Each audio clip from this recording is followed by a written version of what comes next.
कैसे हैं भाई सभी। उम्मीद करता हूँ सब बढ़िया होंगे।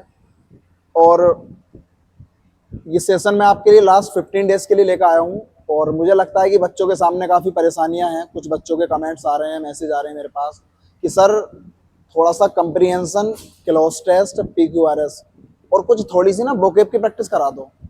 तो मैंने सोचा कि अभी 15 दिन बचे हैं एग्जाम में। 6 से 11 अगस्त के बीच SSC स्टेनोग्राफर का एग्जाम है आपका। तो तब तक मैं 5 तारीख तक लगातार आपको क्लासेस दूंगा। मान लो कि 15 दिन तो क्लास मान ही लो, कोई छुट्टी नहीं करूंगा बीच में। आपके सामने रोज 25, 30, 40, 50 क्वेश्चन तक लाऊंगा। और हो सकता है कि आपको इसमें थोड़ा बहुत फायदा मिले, थोड़ा बहुत नहीं ज्यादा। तो ये जो लड़ाई है हमारी 40 में से 40 नंबर पक्के करने की है। और जो मेहनत करेगा वो 40 ही लाएगा, जो कम मेहनत करेगा उसको 1-2 नंबर कटेगा भी, जो थोड़ा सा कम करेगा तो फिर भी मेरा जो उद्देश्य है वो 35 से 40 के बीच का है। तो टारगेटेड रहेगा, 15 दिन के लिए है, ज्यादा कोई मैं क्लास नहीं पढ़ाई मैंने। जो मेरे यहाँ ऑफलाइन बैच चल रहे हैं, आप आराम से यहाँ करते हैं स्टार्ट। देखो पहला ये मेरा क्लोज टेस्ट है और ये 5 नंबर अगर आप इसमें करना चाहते हो तो थोड़ा सा मैं पीछे हट जाता हूँ। देखो अब साफ चमकेगा। ये बात की गई है एक मध्य प्रदेश में कूनो नेशनल पार्क है, चंबल क्षेत्र में अवस्थित है। और यहाँ पर नेशनल पार्क में और भी प्रजातियां हैं, जैसे कि होती हैं सभी में। भैया आप आसाम का ले लो, कहीं का भी नेशनल पार्क उठा लो तो उसमें भेड़िया भी मिलेगा, गीदड़ भी मिलेगा, जंगली सूअर भी होते हैं, आपके जो हिरन हैं वो भी होते हैं। कुल मिलाकर बहुत सारी प्रजातियां हैं। शेर भी होते हैं, पैंथर भी होते हैं। स्टार्ट करते हैं। पहला है the Kuno Palpur national park. जो ये कूनो नेशनल पार्क है, इसका पूरा नाम है कूनो पालपुर नेशनल पार्क। सबने पढ़ाई है, मध्य प्रदेश में है। लोकेटेड इन, जो अवस्थित है मध्य प्रदेश चंबल, मध्य प्रदेश का जो चंबल क्षेत्र है। और क्षेत्र के लिए जो मैं लगाता हूं, आपको यहाँ पर क्षेत्र के लिए वर्ड लगाना है बेटा। अब मैं क्षेत्र के लिए वर्ड लगाऊं तो रीजन तो कारण होता है, बताओ ये कैसा आ जाएगा। ये रेन होता है जब मैं कहीं पर शासन करता हूं। Mughal emperor Akbar reign, Babur reign, या मैं कह सकता हूं जहांगीर रेन। अगर रिवर की बात करूं तो नदी है, लेकिन ये वाला जो रेन है, जो रीजन है, इसे बोलता हूं क्षेत्र। और ये कूनो नेशनल पार्क मध्य प्रदेश के चंबल क्षेत्र में अवस्थित है, अगर आपने किया है तो। आगे आओ। कोमा has an area of 750 square kilometre, जिसने 750 स्क्वायर किलोमीटर का क्षेत्र घेर रखा है। ये 750 किलोमीटर स्क्वायर के क्षेत्र में बना हुआ है। It now has leopards. इसके अंदर तेंदुए हैं, लीप यार्ड्स होते हैं तेंदुए। जैकल्स होते हैं जो गीदड़ होते हैं। स्पॉटेड डियर्स जो चितकबरे हिरन है। सांबर है, नील गाय है, चिंकारा नाम का भी एक हिरन होता है। वाइल्ड बोर, ये होता है जंगली सुअर। तो इसमें जो प्रजातियां हैं वो कौन कौन सी हैं। लीप यार्ड हो गया तेंदुआ, गीदड़ है, चितकबरा डियर है, नील गाय है, चिंकारा नाम का हिरन है, वाइल्ड बोर जंगली सुअर है, एंड 4 हॉर्न्ड एंटीलोप, और 4 सींग वाले हिरन है। मेकिंग इट ए परफेक्ट रिक्तस्थान बेस फॉर फैलिड्स। अब इसे ये पूरी तरीके से, जो ये आपका नेशनल पार्क है, फैलिड के लिए। देखो फैलिड क्या है, मैं आपसे कहूं फैलिड होता है शेर की प्रजाति से संबंधित, रिलेटेड टू लोयन। जो शेर की प्रजाति से संबंधित हैं, तो जिसमें तेंदुआ भी होगा, जिसमें आपका चीता भी हो सकता है, जिसमें आपका और भी बहुत सारी जो प्रजातियां हैं, तेंदुआ, चीता। तो ये जो एक परफेक्ट चीज बनाता है। देखो अब मैं आगे करता हूं क्योंकि ऑप्शन ये आगे है। यहां से आओ, ऑप्शन मिलेगा आपको, ये करो स्टार्ट। अब ये कह रहे हैं कि 4 हॉर्न्ड एंटीलोप, 4 ये जो सींगों वाला हिरन है, मेकिंग इट ए परफेक्ट रिक्तस्थान बेस फॉर फैलिड्स। अभी बताया था फैलिड्स हैं शेर की प्रजाति वाले। जितने भी शेर से रिलेटेड प्रजातियां, तेंदुआ है, पैंथर है, आपका बाघ है, चीता है या शेर है, इनके लिए एक बहुत पूर्णतः ये कह सकते हो परफेक्ट शिकार होते हैं। जिसने पेड़े लगाया था तो बढ़िया है, क्योंकि अगर राष्ट्रीय उद्यान में ये गीदड़ ना मिले, हिरन ना मिले, जंगली सुअर ना मिले, तो ये तो भूखे मर जाएंगे। जितने भी शेर से रिलेटेड प्रजाति है, पैंथर है, लीपियार्ड है, तो इन्हें खाने के लिए क्या मिलेगा। तो कहना चाह रहे हैं जितनी भी ये प्रजाति हैं, मेकिंग इट ए परफेक्ट, इसे एक पूरी तरीके से बेस फॉर फेलिट्स, जितने भी शेर से रिलेटेड प्रजाति हैं उसके लिए पूरा शिकार बनाते हैं, पूर्णतः एक शिकार के रूप में बनाते हैं। अगर मैं कहूं गार्ड तो सुरक्षा है, तो सुरक्षा तो नहीं करेंगे ये। एड सहायता होती है। फन का मतलब ये तो है नहीं कि उनका भाई दोस्त है, हंसी मजाक कर लो। तो ये सब प्रजाति मिलकर इन शेर से रिलेटेड जितने भी फेलिट्स हैं उसके लिए शिकार का काम करते हैं। आगे आइए, नेक्स्ट चलते हैं। अगर ऑप्शन आपको देखना है, ये डेली वीडियो आएगी आपके लिए, अगर आप जितना इसका फायदा उठा सकते हो तो उठा सकते हो। ये सीजीएल वगैरह में आए हुए हैं सब। Despite strong objection from Gujarat, Gujarat सरकार की तरफ से जो ये विरोध हुआ है उसके होने के बावजूद, which belong that Lions were part of the stage heritage, Gujarat सरकार के विरोध करने के बाद ये दावा किया गया है, दावा करने के लिए वर्ब आती है क्लेम्ड, इस बात का दावा किया गया है। एक्यूज तो आरोपी है, तो ये आरोपी की कोई बात नहीं है मर्डर की है। एडजर्न्ड कोर्ट वगैरह होती है, स्थगित करना है, पुट ऑफ। और अगर रेस्ट्रिक्टेड है तो ये प्रतिबंधित क्षेत्र होते हैं। यहां पर साफ साफ कहा गया है कि जो गुजरात सरकार ने विरोध किया है उसके बावजूद, विच बिलोंग दैट, तो कहने का मतलब है विच क्लेम्ड, जो दावा करते हैं कि जो लोयंस हैं वो हमारे जितने भी स्टेज हैं, जो हमारे राज्य हैं उनकी विरासत का हिस्सा है, राज्य की विरासत है।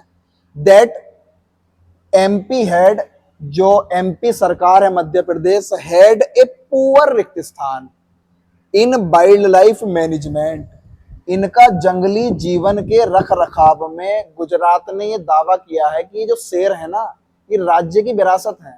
और गुजरात सरकार ने इस चीज का विरोध भी किया है और दावा भी किया है। लेकिन जो एमपी है उसका बहुत ही गंदा रिकॉर्ड रहा है। जिसने लगाया है ऑप्शन नंबर, अभी बढ़ा देता हूं, स्लाइड है, जिसने लगाया है यहां पर ऑप्शन नंबर सी तो बढ़िया, इसके अलावा आंसर नहीं। गुजरात सरकार ने यह दावा किया है कि जो मध्य प्रदेश सरकार है इसका जंगली जीव के रखरखाव में बहुत ही पुअर रिकॉर्ड है भाई साहब। जिसने लगाया था ऑप्शन नंबर सी तो बढ़िया है। आगे चलो, गेज अनुमान लगाना, लॉस नुकसान होता है, समरी तो सारांश होता है, इसका कोई मतलब नहीं था, आंसर बनेगा ऑप्शन नंबर सी। आगे आओ, फिर इन्होंने कहा है and that Kuno Palpur national park, जो कूनो पालपुर नेशनल पार्क है, हैड अदर बिग कैट्स, इसके पास और बड़ी बड़ी बिल्लियों की प्रजाति हैं। तो बड़ी बिल्लियों की प्रजाति में आता तेंदुआ, चीता। That would belong lion relocations, lion relocations का मतलब है शेर का पुनर्वास, या जितने भी शेर हैं इनका स्थानांतरण। तो देखो शेरों में और चीतों में जो मोटी बिल्ली की प्रजाति है बड़ी बड़ी, उसमें फर्क है। शेर जो होता है उसके गर्दन पर बाल होते हैं और चीते की गर्दन पर बाल नहीं होते। तो चीता जो है एक बड़ी बिल्ली की प्रजाति का है, जैसे कहते हैं ना ऑफ कैट फेलाइन, बिल्ली के जैसा, लेकिन लोयन के जैसा है तो लियोनाइन है।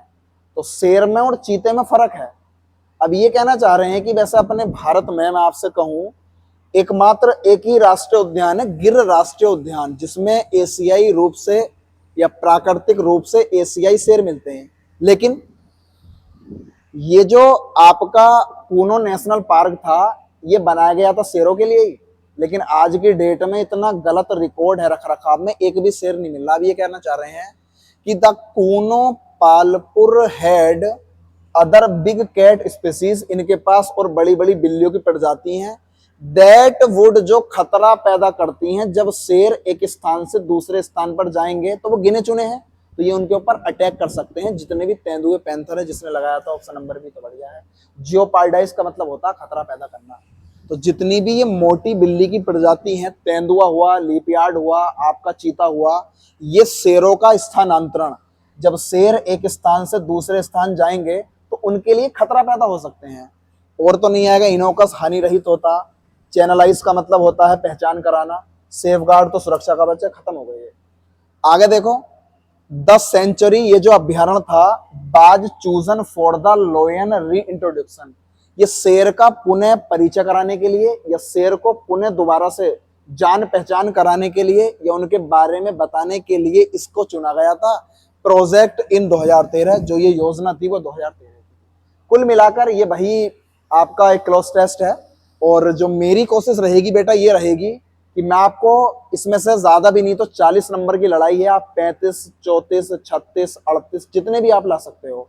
तो देखो मेरा मेन उद्देश्य यही रहेगा कि मैं आपको क्लोज टेस्ट, PQRS, वोकेब, इन चीजों में आपको सही तरीके से आपको एनालिसिस कराऊं। ठीक है ना बेटा? तो बाकी बातें इसमें अगली जो क्वेश्चन है वो करते हैं, फिलहाल ही खत्म होता है। आगे आओ जरा। इसमें मेरे मात्र 25 क्वेश्चन है और ज्यादा भी नहीं तो मैं जो समय लूंगा, समय ज्यादा लग जाता है। तो यहाँ पर अभी हमारे पास 10 मिनट हुए हैं, 10 मिनट में ही क्लास खत्म कर दूंगा। आगे आइए। ये ग्रामर की एरर है, CGL टीयर फर्स्ट में एग्जाम में आ चुका है। तो जरा देखते हैं कि आप क्या लगा रहे हो यहाँ। When I returned to the office, जब मैं ऑफिस से लौटा, no work was left, अब ऑफिस से पास्ट में लौटा तो कोई काम मेरे पास करने के लिए नहीं था। एज चूंकि my friend Rahul has done everything, क्योंकि मेरा दोस्त राहुल पहले से ही सब कुछ कर चुका है। अब मुझे बताओ, जब एक क्लोज पास्ट से शुरू हुआ, आगे फिर पास्ट की वर्ब है, तो मुझे बताओ अगला काम पास्ट में होगा या प्रेजेंट में? आपको हैज को काट कर हेड करना था कि जैसे ही मैं घर के लिए रवाना हुआ था कोई काम नहीं बचा था, चूंकि मेरे दोस्त ने पहले से ही वो काम कर लिया था जिसने लगाया है। बी पार्ट में तो बढ़िया है, इसके अलावा आंसर।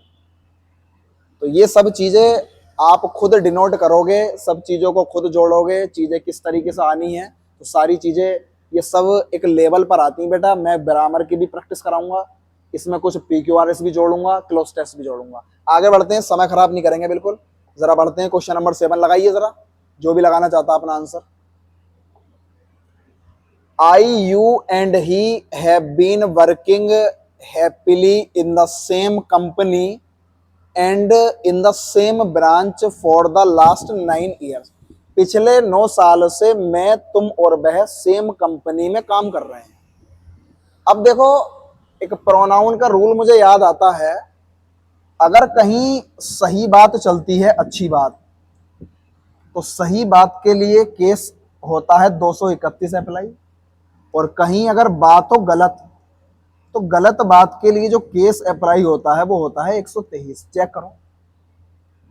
अब मुझे बताओ, जब मैं किसी कंपनी में काम करूं, किसी ऑर्गेनाइजेशन में काम करूं, या मैं कोई अच्छा काम करूं, तो अच्छे काम के लिए आपको जो यूज करना है, पहले तो आता है सेकंड पर्सन, दूसरे पर आता है थर्ड पर्सन, और सबसे लास्ट में जाता हूं मैं, क्योंकि अपने आप को पहले रखता हूं, सबसे बाद में।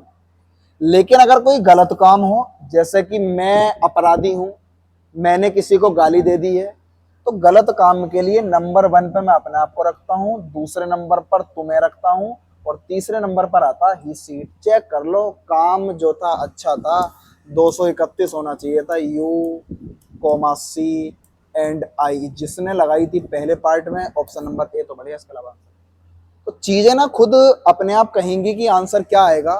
आपको बस थोड़ा सा प्रारूप अपने माइंड सेट को चेंज करना है कि हम चीजों को क्या कह रहे हैं। देखो, सब आए हुए 2025 में आया हुआ एग्जाम में बेटा, चेक कर लेना। CGL की जो शिफ्ट हुई थी थर्ड वाली, और ये हुआ था आपका 20/12/2025 में, तो आप लगा सकते हो। देखो, ये सारी चीजें ना प्रीवियस हैं।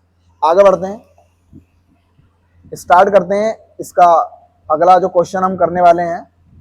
ठीक है, आगे देखो, नेक्स्ट लगाओ जरा, कौन लगा रहा है इसे जल्दी से, ज्यादा बड़ा सेशन नहीं है, आधे पर आने वाले हैं।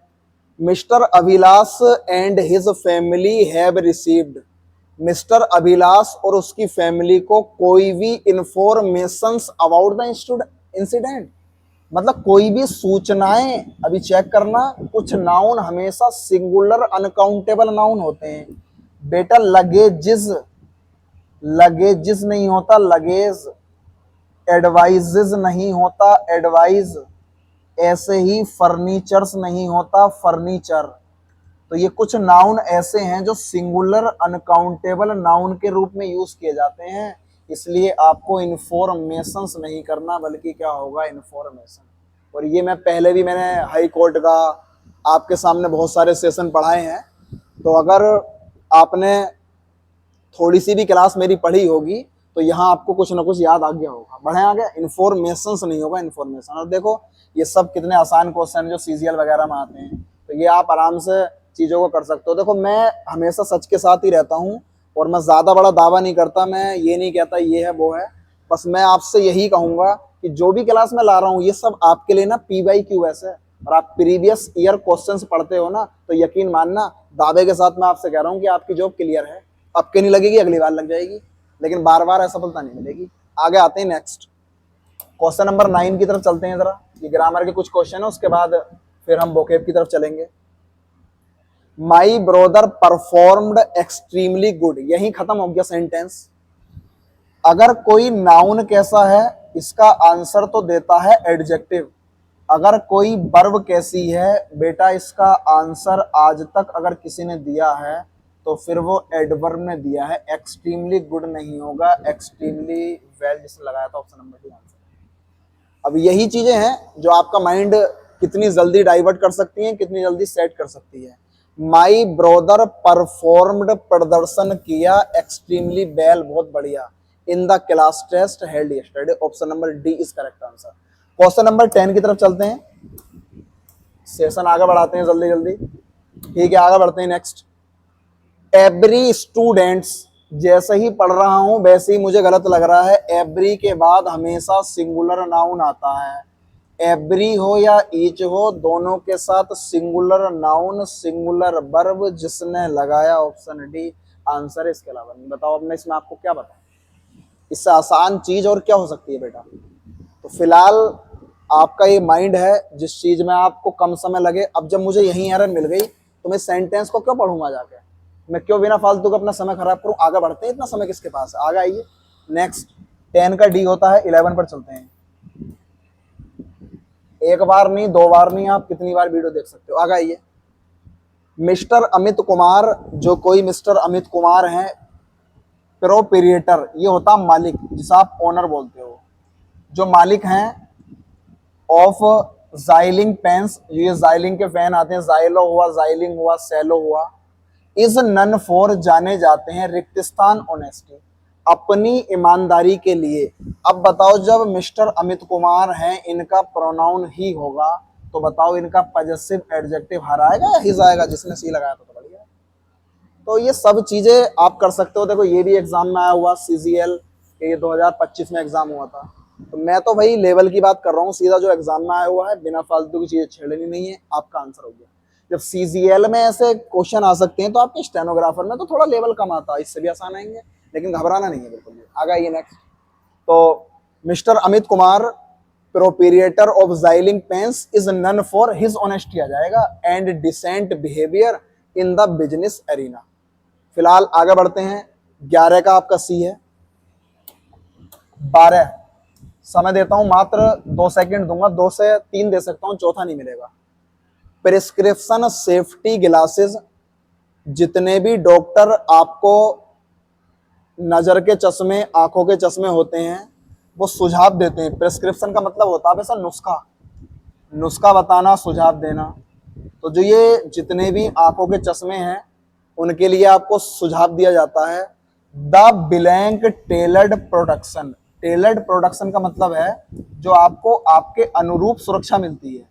अनुरूप सुरक्षा का मतलब ये है, अब आप आंखों पर चश्मा लगा रहे हो आंखों का, तो आप जब उसे देखोगे सामने वाली चीज को, तो आंखों का चश्मा आंखों को नुकसान नहीं पहुंचाता, क्योंकि वो सारी चीजें ना अपने आप एब्जॉर्ब करता है। आपकी आंखें कभी भी इतना ज्यादा प्रेशर हेल्ड नहीं करती हैं, वो तो चश्मा करता है। फिर भाई किसी की आई साइट वीक है तो सारा प्रेशर चश्मा लेता, फिर बाद में आंखें नहीं लेती।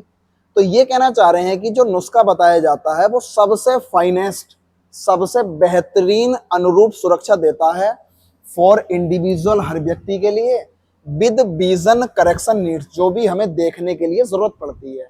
और आज तक कभी भी डेफिनेट आर्टिकल द आया है तो उसके बाद डिग्री सुपरलेटिव आती है भाई साहब, फाइन, फाइनर, फाइनेस्ट होती है। Option number A is correct answer. तो मेरा तो जो दावा है वो आपके सामने है, सारी चीजें फेस करा रहा हूं मैं आपको। आगे चलते हैं 13, ज्यादा बड़ा सेशन नहीं है क्योंकि इतना समय नहीं रहता किसी के पास भी। आगे आइए, द ब्लूबेरीज, जैसे ब्लैक बेरीज काली झड़बेरी, ऐसी ब्लूबेरीज हो गई ब्लू झड़बेरी। In the basket are blue, अब ये टोकरी में नीली है तो the denotation of the word blue, तो इसमें ब्लू का मतलब क्या है, ब्लू किस चीज को रेफर कर रहा है। अरे ब्लू होता क्या मेरे भाई, ब्लू कलर ही तो होता है। अब बताओ, यहाँ तुम इतने सारे ऑप्शन दे रखे हैं आपको, ये ग्लूमीनेस उदासी है, सैडनेस नेगेटिविटी फैला रहा है, क्या फैला रहा है, ये आंसर सी होगा आपका। बताओ, इसमें भी आप सोच विचार करते रहो। तो ये जो ब्लूबेरीज हैं इसमें ब्लू कलर होता है, ये ऑप्शन नंबर सी है। आगे बढ़ो, जिसमें रुकना नहीं तो फिर इसमें समय खराब क्या करना है। आगे आओ जरा, बताओ कौन बता रहा है इसका आंसर। लो 2 सेकंड है बस, ज्यादा नहीं दूंगा किसी को भी समय। This is the blank book that I have read till now, ये सबसे ज्यादा मजेदार किताबों में से एक है जो भी मैंने दुनिया में आज तक पढ़ी है। पहली बात तो द आया है, तो द कहेगा भाई साहब, मेरे बाद आती है सुपरलेटिव डिग्री, और इंटरेस्टिंग की बनेगी द मोस्ट इंटरेस्टिंग बुक, जिसने लगाया था ऑप्शन नंबर बी। तो बढ़िया, इसके अलावा आंसर बढ़ाएं साहब आगे, ये आपके सामने सारी चीजें। क्वेश्चन नंबर 15 की तरफ चलते हैं। देखो, मैं तो हकीकत दिखा रहा हूं आपको, आईना है ये, आप इससे कभी मुंह नहीं मोड़ सकते। आगे आ जाइए, पढ़ो आराम से। Rabindranath Tagore blank poet was famous for his poetical work, जो भी उन्होंने काव्य लेख लिखे, काव्य की रचना की, और जो गीतांजलि है उसके लिए बहुत ज्यादा ये फेमस थे। तो उन्होंने जो एक काव्य लिखा था, जो अपना काव्य ग्रंथ लिखा था गीतांजलि, इनके लिए इन्हें नोबेल पुरस्कार भी दिया गया था। मैं आपसे कहूं, रविंद्रनाथ टैगोर एक कवि थे, एक फेमस कवि थे। पहली बार जब मैं किसी भी व्यक्ति का जिक्र करता हूं तो जो आर्टिकल आता है मेरा ए या एन आता।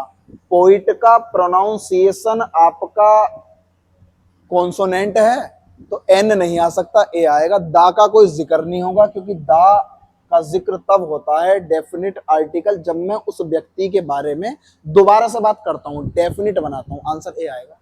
रविंद्रनाथ टैगोर एक पोइट, एक कवि थे फेमस वाले, जो कि अपनी जो गीतांजलि है उस काव्य के लिए फेमस थे। फिलहाल 15 का सी के अलावा आंसर नहीं है। क्वेश्चन नंबर 16, ये क्या है भाई? अच्छा, इडियम्स है, मुहावरे हैं भाई साहब, देख लो। मुहावरा, she believed she had been blamed. अच्छा, ये इन्होंने शाब्दिक अर्थ दे दिया और तुमसे मुहावरा पूछ लिया। भैया लगाइए जरा, कौन लगा रहा है? देखो, सीजीएल में आया हुआ है ये भी 2024 में। सी बिलीव्ड, वह विश्वास करती थी या उसने विश्वास किया कि सी हैड बीन ब्लेम्ड, उस पर आरोप लगाया गया था, for the mistakes of the others, अगर किसी दूसरे की गलती का आरोप तुम पे लगाया जाए, बलि का बकरा होता भाई साहब, मेड ए स्कैपगोट। इसे बोलते हैं बलि का बकरा, गलती करी उसने, सजा मिल गई मुझे, मैं बलि का बकरा हो गया, स्कैपगोट आंसर हो गया। आगे आइए नेक्स्ट, क्वेश्चन नंबर 17। ये भी क्या है भाई? अच्छा, ये भी मुहावरा ही है बेटा, ईडियम से दोनों। ये लगाओ जरा, इसका कौन लगा रहा है? ईडियम से देखता हूँ कौन लगाएगा इसका। बड़ा आसान है, ये तो आया हुआ। देखो, ये सब नए हैं, ये पुराने की कोई स्कीम नहीं है। मैं सारी चीजें आपको ये नहीं पढ़ा रहा हूँ क्योंकि मुझे पता है कि इसमें आपको दिक्कत हो सकती है। अच्छा, नोबडी इज फूल, अगर दुनिया में कोई मूर्ख ही नहीं है तो बताओ किसी को धोखा दे सकते हो क्या? किसी को बेवकूफ बना सकते हो क्या? नॉट इजली बिलीव हो जाएगा, नॉट इजली डिसीव्ड। अगर जब दुनिया में कोई मूर्ख ही नहीं रहेगा तो आप किसको धोखा दोगे? आप कहोगे not easily deceived. Option number A is correct answer. आगे आइए, क्वेश्चन नंबर 18। अब क्या है भाई 18 में? अच्छा, वन वर्ड आ गए साहब, ये तो पका पकाया क्वेश्चन लगा दो जरा, CHSL में आया था ये। The list of subjects to be discussed at a meeting, एक किसी भी विषय की ऐसी लिस्ट, सब्जेक्टों की ऐसी लिस्ट जो डिस्कस की जाती है, जिसके बारे में डिस्कशन किया जाता है, विचार किया जाता है। तो किसी भी विषय की एक ऐसी लिस्ट जिसका मीटिंग में विचार किया जाता है। भाई साहब एजेंडा होती है, विषय सूची, नाम सूची, कार्य सूची। बताओ अब मैं इसके बारे में क्या बताऊंगा। एजेंडा आंसर है भाई साहब। बढ़े आगे, बताओ। मिनट्स तो सूक्ष्म होता, ऑब्जेक्ट कुछ भी हो सकता है, कोई भी विरोध करना ऑब्जेक्ट। मेनू का मतलब ये भाई है जो शेड्यूल होता। फिलहाल आंसर आपका सी बनेगा बेटा, एजेंडा। क्वेश्चन नंबर 19 बताइए जरा कौन लगा रहा है।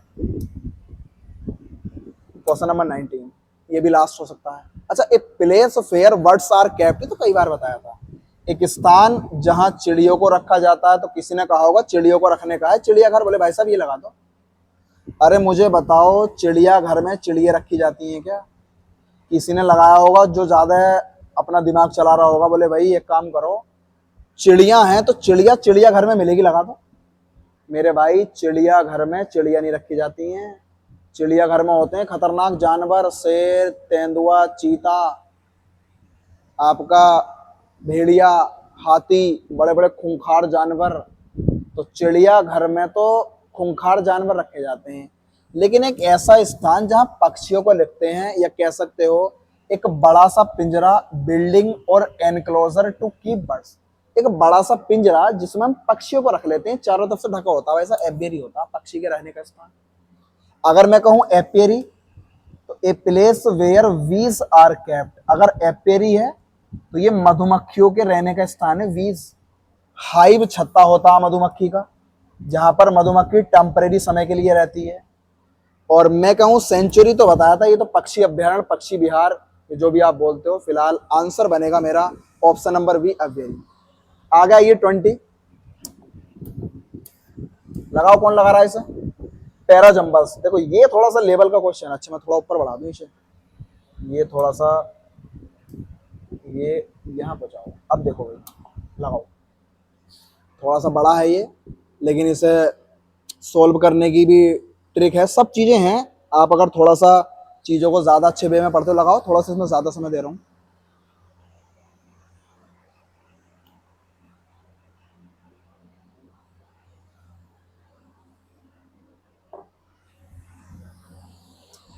बात कर रहे हैं बाबा साहब भीमराव अंबेडकर। अब बाबा साहब भीमराव अंबेडकर की बात चल रही है भाई, तो आप सभी जानते हो कि सबसे अगर ज्यादा एजुकेटेड कोई व्यक्ति हुए हैं, या जिन्होंने इन कास्ट, जातिवाद, caste annihilation, the annihilation of caste, ये सब जो भी जातियों का अंत किया, जो भेदभाव को खत्म किया, ये सब भीमराव अंबेडकर ने किया। बोले ये जाति वगैरह कुछ नहीं है, अगर आपको इंसान को जोड़ना है तो उसकी मानसिकता से जोड़िए, जाति को खत्म कर दीजिएगा। ठीक, अब स्टार्ट हो गया हमारा S1 से स्टार्ट है और S6 पर खत्म होगा। हमें ABCD तब्दीली इनमें करनी है बेटा, इनमें। अब एक जोड़ा बन रहा है नॉट ओनली का but also say. Not only यहां है, इसका मतलब नॉट ओनली के बाद ही ये बट आल्सो आएगा। अब अगर मैं स्टार्ट करूं कोई से भी सेंटेंस में, तो अगर मैं सी से स्टार्ट करूं तो सी के बाद उन्होंने ए दे रखा है, तो कभी बट आल्सो पहले नहीं आ सकता। अगर मैं ए से स्टार्ट करूं तो बट आल्सो कभी नहीं आ सकता। चेक कर लो, ये रहा बट आल्सो, क्योंकि नॉट ओनली के बाद ही बट आल्सो आता है। अगर मैं चेक करूं डी से, तो इन्होंने हुज, कंट्रीब्यूशन, फिर उन्होंने डी के बाद देखो ए दे दिया, क्योंकि डी के बाद ए आएगा तो ए के बाद बी कैसा आएगा, ऑप्शन नंबर सी। चेक कर लो, क्योंकि वी के बाद ही ए आएगा, नॉट ओनली बट आल्सो। इससे ज्यादा समय खराब मत करो, इसमें चेक कर लो कि इन doctor Baba Saheb Ambedkar we have not only a crusader, ये होता जिहादी जो धर्म के लिए लड़ाई करता है, against the caste system, not also, ना सिर्फ धर्म के खिलाफ उन्होंने या धर्म के लिए, जाति के लिए लड़ाई की, बल्कि एन एल्डर स्टेट्समैन, एक अच्छे खासे प्रसिद्ध राजनेता भी रहे, नेशनल लीडर एंड, अब आगे को जोड़ते रहो, बी के बाद ए बेलियंट फाइटर, अच्छे खासे एक मजबूत शक्तिशाली योद्धा भी रहे, causes of the downtrodden in India whose contribution in the form of constitution of India. फिलहाल अगर आपने लगाया था ऑप्शन नंबर सी तो सही है, इसके अलावा आंसर नहीं है। BACD। सारी चीजें बता दी, ऑप्शन गलत क्या हुए। ये तीनों ऑप्शन गलत होने की वजह ये है कि इसमें ए पहले दे रखा, बी बाद में, लेकिन ये तरीका गलत है। हर ऑप्शन में बी पहला आएगा और ए बाद में, और इस चीज को फॉलो कर रहा है आपका ऑप्शन नंबर सी। आगे आइए, ऐसी ऐसी ट्रिक है इन्हें याद कराने की, आपको इन्हें सोल्व कराने की, कि मेरा मानना है कि आप परेशान नहीं होगे। लेकिन परेशानी उसके हाथ में होती है जो व्यक्ति ज्यादा चीजों को ना रटता है। अब इसे उठाओ जरा ABCD। अब इसमें भी मैं क्या समय खराब करूं आपका ज्यादातर। विलियम शेक्सपियर की बात चल रही है तो नाम उनका पहले पूरा लेना जरूरी है, बाद में हम शेक्सपियर शेक्सपियर कर लें। तो स्टार्ट विलियम शेक्सपियर से कर लो। William Shakespeare is considered as the greatest dramatist, उन्हें सबसे ज्यादा महान नाटकीय कलाकार और पोइट ऑफ इंग्लिश लैंग्वेज, और अंग्रेजी भाषा का सबसे महान पोइट माना जाता है। स्टार्ट हो गया सी से, और सी से स्टार्ट होती साथ ऑप्शन नंबर सी हो गया।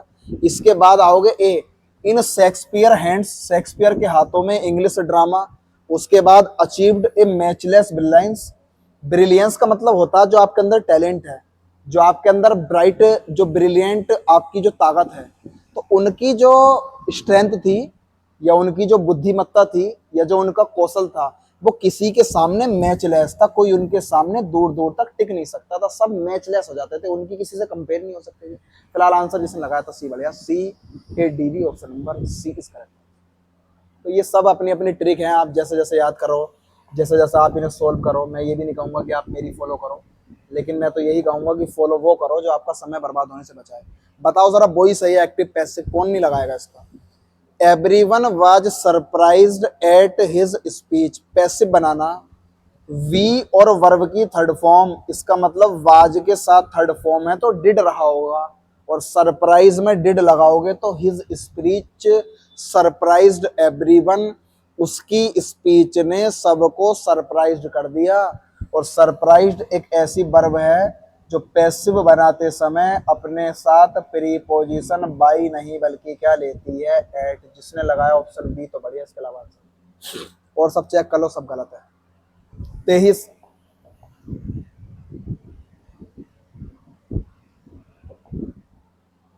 23वीं ये आपका वॉइस है, बनाओ जरा। इसमें तो साफ साफ आंसर दे रहा था, वो CGL में आया हुआ एग्जाम में क्वेश्चन है। 10 में से 10 नंबर पक्के अगर आपको करने हैं तो ये क्लास ले लेना एक दिन, स्टेनोग्राफर के एग्जाम से पहले। आपका कम से कम ज्यादा भी नहीं तो 50 नंबर लाऊंगा एक्टिव पैसिव, 50 क्वेश्चन लाऊंगा डायरेक्ट इनडायरेक्ट, 100 क्वेश्चन लाऊंगा। और आपके ना 20 में से 20 नंबर पक्के, 20 में से 20। अगर 20 में से 19 भी है ना तो फिर यकीन मानना कि फिर पढ़ाना बेकार है। 20 में से 20 अगर आप पेपर देने जाओगे तो। मेरे भाई ने मुझसे कहा, my brother said to me don't play in the rain, आपको बारिश में नहीं खेलना है। अब जब बारिश में नहीं खेलना है तो या तो एडवाइस दी होगी, चेक कर लो, एडवाइस तो कहीं है नहीं।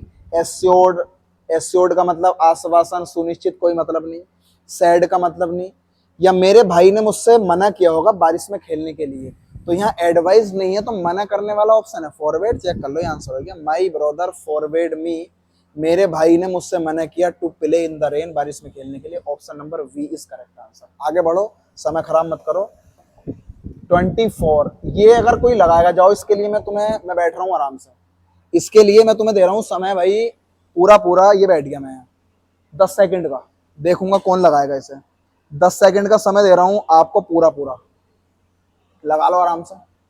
और ये CGL में 2023 में आया हुआ है और बढ़िया क्वेश्चन है, मतलब लेवल का है। अब देखो लड़ाई क्या है, कहते हैं ना कि मैं धरती को, अग्नि को साक्षी मानकर कसम खाता हूं, या मैं इस चीज को अनुरोध करता हूं कि आज के बाद शराब नहीं पीऊंगा, आज के बाद जुआ नहीं खेलूंगा, आज के बाद झूठ नहीं बोलूंगा, आज के बाद किसी के साथ बुरा नहीं करूंगा। तो ये तकदीर से ऐसा कह रहा है कि भगवान मैं आपसे अनुरोध करता हूँ, हेवन आसमान की तरफ को इशारा कर रहा है, क्योंकि आसमान में भगवान बैठे हुए हैं। तो ये भगवान की तरफ को एक अपना पैगाम पहुंचा रहा है आसमान में इशारा करते हुए कि सो हेल्प मी हेवन, भगवान मेरी मदद करो। Man cried I shall never lie again, मैं कभी भी जिंदगी में झूठ नहीं बोलूंगा।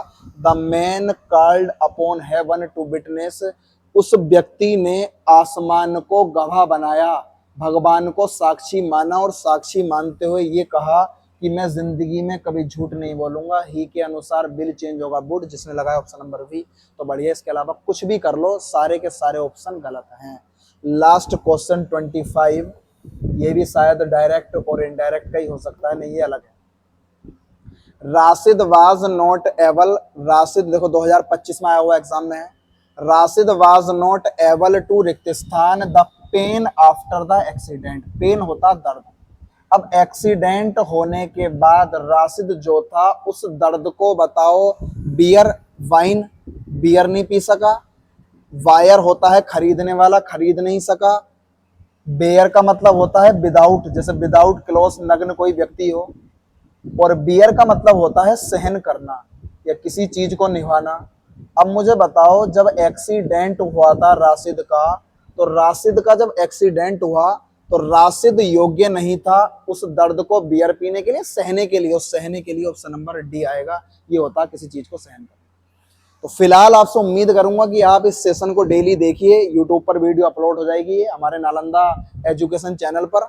और आप अगर और भी ज़्यादा इसकी पीडीएफ वगैरह लेना चाहते हैं तो मेरा टेलीग्राम चैनल है ये, माई टेलीग्राम आईडी। तो अगर आप मेरे टेलीग्राम चैनल पर जुड़ना चाहते हो तो मेरा Telegram channel English classes by Shantanu Yadav है। English classes by Shantanu Yadav. अगर आप पूरी पीडीएफ स्लाइड जो भी आपको लेनी है वो आप मेरे टेलीग्राम पे ले सकते हो। उसके बाद प्रिंट निकलवा सकते हो, जो भी आप कर सकते हो। तो जो भी बच्चे एग्ज़ाम देने जा रहे हैं, सिंपल वे में, सरल वे में, सरल लैंग्वेज में मैं चीज़ सिखा रहा हूँ। आपके सामने लिखा हुआ है, आप इस टेलीग्राम आईडी को नोट कर सकते हो, English classes by Shantanu Yadav. और आपको आराम से इसकी पीपीटी, पीडीएफ जो भी आप लेना चाहोगे वो आपको मेरे टेलीग्राम चैनल पर मिल जाएगी। और हमारे नालंदा एजुकेशन पर और यूट्यूब पर आपको इसकी वीडियो मिलेगी। वीडियो में डलवा दूंगा, शाम तक डल जाएगी। 40 में से 40 नंबर कैसे पक्के हों उसके लिए लड़ाई है। आज के लिए इतना ही काफ़ी है। कल फिर मिलता हूँ। नमस्कार, धन्यवाद।